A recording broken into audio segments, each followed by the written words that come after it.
Kadamne November kalo tile 24 ka taa bila tile 25 la kɛnyɛrɛ ye tigilamɔgɔw olu ye kunbɛ belebele kɛ min n'a kɛra Bamako ayiwa so belebele kɔnɔ n'a bɛ fɔ min ma ko CICB ni o ye ɲɔgɔn kunbɛ yɔrɔ ye.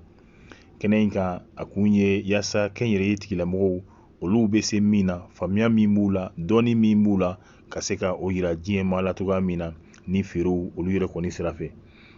Kɛnɛ in a sigibaga kun ye a bɛ fɔ min ma ko FEMIA ni a bɛ se ka jagokɛlaw kɛnyɛrɛ ye tigilamɔgɔw bolola baarakɛlaw k'olu fara ɲɔgɔn kan olu ka se ka u ka baarakɛlenw ni ka o yira ko o feere diɲɛma ma cogoya min na. O de y'a to Yeli Vision ale fɛnɛ kɔni ma to kɔ ale ka baara ye min ye kɛnyɛrɛ ye tigilamɔgɔw ye ka se ka olu k'u da kɛnɛ kan bɛɛ lajɛlen bɛ se ka u ye ka se ka u koladɔn cogoya min na. O siratigɛ la an taara ni an ka mikoro ale ni an ka kameraw ye yaasa ka ɲininkali kɛ ayiwa sababu kun jumɛnw ani laɲini jumɛn de bɛ kɛnyɛrɛ ye tigilamɔgɔw la bi. An y'a fɔ maa caman kun bɛ minnu ni a dɔw yɛrɛ kun ma bɔ hali Mali kɔnɔ. I b'a ye Burkina jamana kun bɛ fo ka taa se Benin jamana ma. Mali kɔnɔ a ma dan Bamako dɔrɔn ma maaw bɔra hali région na ka na. O de kama i b'a ye an ka ɲininkali ninnu kɔnɔna la an gɛrɛla muso ba la ni ale bɔra Buguni mara la ka na ka bɛn ni nin fɔri kofɔlen ye n'a bɛ fɔ kɛnyɛrɛ ye tigilamɔgɔw olu ka sugu. Muso Elizabeth Jara ni a ka baarakɛyɔrɔ kɔni tɔgɔ Yerewa ale bɛ Buguni min ni ale bɛ Sikaso sira kan fo ka taa se Kodowari sira kan. A ka baara bɛnnen bɛ jumɛn ma o de ye bayɛlɛmali ye an ka sumanfɛnw olu yɛrɛ kɔni na. An gɛrɛla la an n'a ye barodala kɛ an n'a ye masala kɛ o masala ninnu kɔnɔna la ayiwa a bɛ fɛn minnu kunna a bɛ ka fɛn minnu feere a y'olu ta kelen kelen ka se ka olu kɔni k'olu yira na cogoya min na. An ka jɛ an k'a lamɛn Elizabeth Jara a bɛ sabali ka ɲi Ture ale ka mikoro la. Ne tɔgɔ ye Madame Traoré Elizabeth Jara ye n bɔra Buguni k'a na yan sɔgɔmada na. An bɛ FEMINIA kɛnɛ de kan a tago 4nan kɛnɛ kan. Awɔ donc ne nana o la ani u ye invité n ye stand ta n yɛrɛ ye ani u ye invité fana ka comme panéliste maintenant ne yɛrɛ bɛna n ta présenter sisan donc j'évolue dans la transformation des agroalimentaires. En même temps, je suis promotrice de l'entreprise Yerea de Buguni. Je suis venue avec mon frère qui est de l'autre côté avec dans le sang. L'entreprise est Sandu Woro Nyokombo. Ngania mi blaka do kenyere barala oye wal sanga seka se yere koro kan seko ke du kono ani sigida la ani jamana ɲɛfɛ tala ani ka se ka denmisɛn dɔw fana bolo do walisa ka se ka barako fana nɔgɔya. N bɛ bayɛlɛmali kɛ n bɛ fɛn caman bayɛlɛma. Par exemple nin ye juga ye o ye fini ye an bɛ o bayɛlɛma ka kɛ juga ye tiga bɛ kɛ ale la. Bon ni ye nin kɔni dilan tulu tɛ k'a la tuguni parce que tiga min b'a la o b'a bɔ. Bon nin fana nin ye kaba ye an bɛ kaba yɛlɛma ka kɛ fɛn caman ye mais bi kɔni fɛn min bɛ bolo o y'a ɲɛɲɛnama ye. Sinon an bɛ kaba yɛlɛma ka kɛ dumuni sugu ye fɔ 16 kaba gansan an b'a kɛ gâteau ye an b'a kɛ farine enrichie ye an b'a nɔnɔ bɔ an b'a kɛ vin fana ye kaba bɛ kɛ fɛn caman ye an bolo. Donc nin fana nin ye saɲɔ ye o bɛ kɛ dɛgɛjalan ye an b'o kɛ dumuni caman ye mais nana ni fɛn min ye don la o ye ni saɲɔ chagri ye o kɔni bɛ an bolo o ka ca sinon ale bɛ kɛ dumuni caman ye ka se dumuni sugu 16 ɲɔgɔn fana ma. Quoi d'autre? Nin ye mɔnikuru ye o ye saɲɔ ta ye an bɛ kaba fana ka ye an bɛ fini fana ka ye donc an nana ni o saɲɔ ta kɔni ye ani kaba ta kun ti dɔwɛrɛ ye ani fini ta jabɛtitɔw ka ca sisan donc nin sukaro ka ca ka tɛmɛ olu kan. En même temps nin ye zaban ye an bɛ zaban fana kɛ siro ye ni dɔw b'a kɛ dumuni na k'a dumuni ka di n'u ye bɛɛ la ka dumuni kɛ a kɛra naji a kɛra zamɛ u bɛ dɔ bɔ ka k'a la dɔw b'a dɔɔni bɔ ka kɛ ji la ka sukaro dɔɔni k'a la o y'a kɛlen siro ye. Donc nin ye mangoro confiture ye o man confiture an bɛ o dilan an fɛ butoli kumaba ani butoli fitini o fila bɛɛ bɛ ale la. O mangoro kolon fana kɔnɔna na nin ye mangoro jalani ye an b'a fɔ ma mangoro jalani donc an bɛ o fana dilan mangoro ko wagati la walasa ni mangoro ko banna o ka sɔrɔ nin bɛ an bolo ka dun donc nin ye farine réal ye fɛn caman bɛ ale la soja b'a la ziramugu b'a la bleu b'a la ani nɔnɔmugu ani sukaro dɔɔni pour que ka se ka denmisɛnninw ka baloko dɛsɛ kɛlɛ donc nin ye cɛkɛ kɛnɛ ye an bɛ o kɛ ni bananku ye mais an yɛrɛ ka bananku nin bɛ se ka k'a ye mais nin ma kɛ ni o ye nin ye cɛkɛ bananku yɛrɛ ta ye an bɛ ale dilan a bɛ se ka mara fana bon nin ye situlu ye situlu gɛrɛgɛrɛ nin ye situlu ye ɲagamin tɛ ale la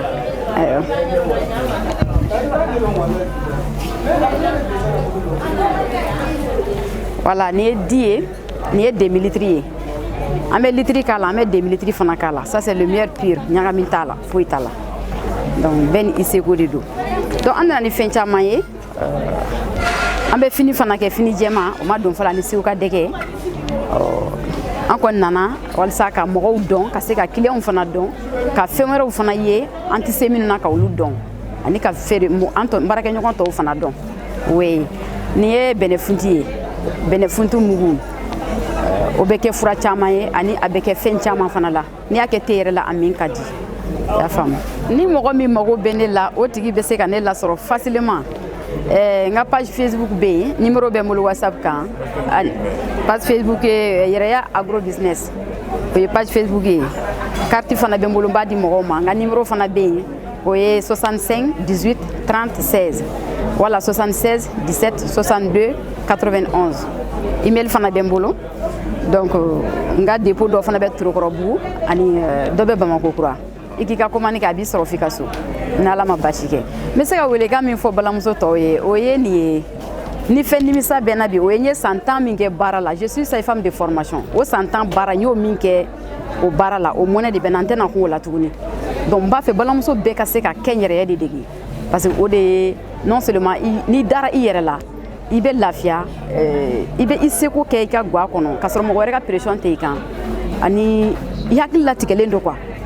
n'i bɛ baara kɛ ni i dusu bɛɛ wa o fana na i bɛ se k'i yɛrɛ bɛɛ di o la donc n bɛ balimamuso tɔw bɛɛ jija walasa u ka se ka sɔn ka kɛ n yɛrɛ don ba la walasa an ka balo ni an yɛrɛ ka sɛnɛfɛnw bayɛlɛmalen ye an yɛrɛw fɛ walasa ka kɛnɛya sabati parce que n'i y'a ye ko an bɛ gɛlɛya fɛn o fɛn na bi ka daminɛ Covid la fo ka na se embargo ma ni an tun ye ninnu don ba la an ye gɛlɛya minnu sɔrɔ an tun tɛ olu sɔrɔ mais o de ye an ɲɛ yɛlɛ walasa ka se ka mɔgɔ caman bolo don a la n'a fɔra k'an ka segin an kɔ ne b'a daminɛ bayɛlɛmali de la ne b'a daminɛ ta in de la welekan laban min bɛ n fɛ o ye nin ye ka ni ɲɔgɔnnaw caman i n'a fɔ ni ɲɔgɔnna salon wala foirew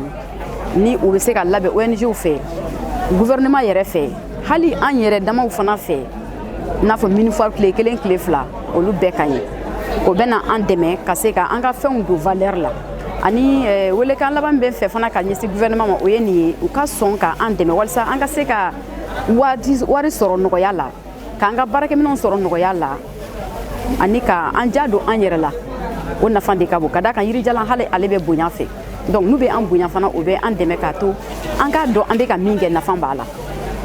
ka bɔ yen i b'a ye k'a fɔ ko kɔnɔkulu jɛlen o de bɛ bi fɔ musokulu olu kɔni farala ɲɔgɔn kan ka kɛ jɛkulu ye jɛkulu in kɔnɔna la muso caman de o de kɔni bɛ jɛkulu in kɔnɔna la ayiwa ka ŋaniyaw kɛ kelen ye ka dɔntaw kɛ kelen ye ka faamuyaw kɛ kelen ye kalanbolow k'olu kɛ kelen ye ka se ka o yira diɲɛ maa la cogoya min na jɛkulu a kɔni a kun bɛ ni sugu caman ye ayiwa dɔw bɛ bayɛlɛmali kɛ dɔw yɛrɛ kɔni bɛ baara wɛrɛ kɔni kɛ nka o muso minnu ni u bɛ ɲɔgɔn sɔrɔ jɛkulu kelen na ayiwa ka u ka se an'u ka dɔnni ka se ka o yira k'o feere diɲɛ maa ma cogoya min na o de hukumu kɔnɔna la tuguni anw n'u ye ɲɔgɔn sɔrɔ kumalasigi kɔnɔna la u kɔni y'u da don u ka jɛkulu yɛrɛ la laɲini minnu b'u fɛ u bɛ baara minnu kɛ ani donna nataw la u b'a fɛ yɛlɛma jumɛn minnu olu ka na kɛnɛ in kan an ye barodala caman kɛ nka a ka kan an ka jɛ an ka muso jɛkulu k'olu yɛrɛ lamɛn a kelen kelen bɛ i présenter ka sɔrɔ ka ɲɛfɔli kɛ ayiwa ɲininkali minnu kɛr'u la Sabalikɛ Ture ale yɛrɛ kɔni fɛ. Dans notre commission, nous avons beaucoup de femmes entrepreneurs. Il y a des agricultrices, des couturières, des coiffeuses, il y a tous les profils sont représentés dans notre commission. En accueil réel. Ne Madame Diakité Fatou Diakité an bɛ transformation de kɛ an bɛ fɛnw bayɛlɛma an bɛ commerce kɛ an bɛ fɛn caman baden kɛ an bɛ chambre de commerce la Dala Cissé o y'anw ka présidente ye. Ne tɔgɔ Maimunata Mɛga salon de bɛ ne bolo en même temps an bɛ wusulanw dilan an bɛ musɔrɔninw dilan an bɛ transformatrice ya fana kɛ an b'o hukumu de kɔnɔna la yan. Madame Kone Korotumu Kone est transformatrice en commission autorisation agroalimentaire. Donc nous sommes banga jekula ou be décoration que avec le coton du Mali. Couvre lui bala. Cousson de bala non fini cousson de abe anga Mali gari en bois de farata kadi nous sommes en bas transformer ka gari bois kadi de cela ou ka ke griffier une table chemin de table une table à manger. Donc on est dans tous les domaines de la transformation. Ani perlage bɛɛ kɛnɛ in kan a yira k'a fɔ ko kɔnɔbara langolo kunkolo o tɛ baara kɛ balimamuso min bɛ ni ale hakili yɛrɛ kɔni bonyara k'a ye k'a fɔ adamadenya o ye ji ye nka balo o kɔni o fɛnɛ bɛ a dafa ale sera sugu in kɛnɛ kan a sera ni dumunifɛn ye ka kɛ ni an yɛrɛ ka dumunifɛnw ye fo ka taa se a bɛ fɔ min ma ko nanzara dumunifɛnw ale tun bɛ o daga kunna i b'a ye an ni ale sɔrɔla baro la baro min ni a kɛra ka bɛn ni a yɛrɛ ka taabolo ye ayiwa a ka baaraw kɛcogoya ayiwa ani laɲini minnu b'a la kɛrɛnkɛrɛnnenya la ka ɲɛsin a balimamusow ma k'a fɔ muso ye ale furumuso don ayiwa i b'a ye k'a fɔ muso laban ye cɛlasigi ye e ko baara min ni a b'a kunna n'o ye kɛnyɛrɛye baara ye ani cɛlasigi baara o bɛ kɛ cogo di a ye walawalali kɛ ka bɛn ni kibaruya ninnu kɔni bɛɛ lajɛlen anw yɛrɛ kɔni bɛ bɔ yen min na i b'a ye k'a fɔ nisɔndiya anw bɛɛ lajɛlen y'o sɔrɔ a ka cakɛda o de ye Fatis multi service ni ale yɛrɛ ka baara bɛnnen bɛ dumunikow bɛɛ ma an ka jɛ an ka lamɛn Sabalikɛ Ture ale ka micro la. Ne tɔgɔ Fanta Fɔnba ne ye entreprise Fatis multi service promotrice ye an entreprise bɛnnen don Falajɛ Semana sur la route du gouverneur voilà siège bɛ yen yɔrɔ la min bɛ n bolo yan nɔ c'est simple yan nɔ sandwich b'an bolo pizza b'an bolo pastel b'an bolo nem b'an bolo dɛgɛ b'an bolo wosonjɛlani b'an bolo muffin fɛnɛ b'an bolo donc an nana n'o de ye bi k'o yira mɔgɔw la donc voir comment ça se passe voilà donc 3 jours in kɔnɔna la an bɛ na ni variété wɛrɛw ye k'a yira parce que an ka baara dannen tɛ i n'a fɔ restauration ka dumuni feere dɔrɔn ma quoi an bɛ événement fɛnɛ kɛ i n'a fɔ denkundi b'o la mariage b'o la anniversaire b'o la donc ala k'an kisi ali funérailles ninnu bɛɛ b'a la quoi donc an b'olu bɛɛ lajɛlen kɛ bon ne ye dumuni choisi pourquoi parce que mɔgɔninfin n'i y'a mɛn i bɛ baara wɛrɛ kanu fɔlɔ i kɔnɔbara falen de don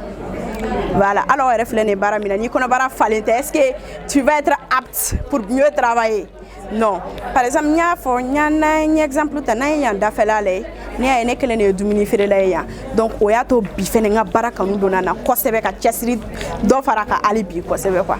voilà et puis depuis toute petite aussi ne ye restauration kanu ne ka restauration tɛ bi kanu ye quoi je suis dans le domaine ça fait maintenant 4 ans an bɛ ka 5e année bi yan voilà bon kɛnyɛrɛye baara in ani furu gɛlɛya b'a la i n'a fɔ gɛlɛya t'a la pourquoi parce que ni ni cɛ ye ɲɔgɔn faamuya fɛn bɛɛ ye bɛnkan de ye n'a ye ɲɔgɔn faamuya a tɛ gɛlɛya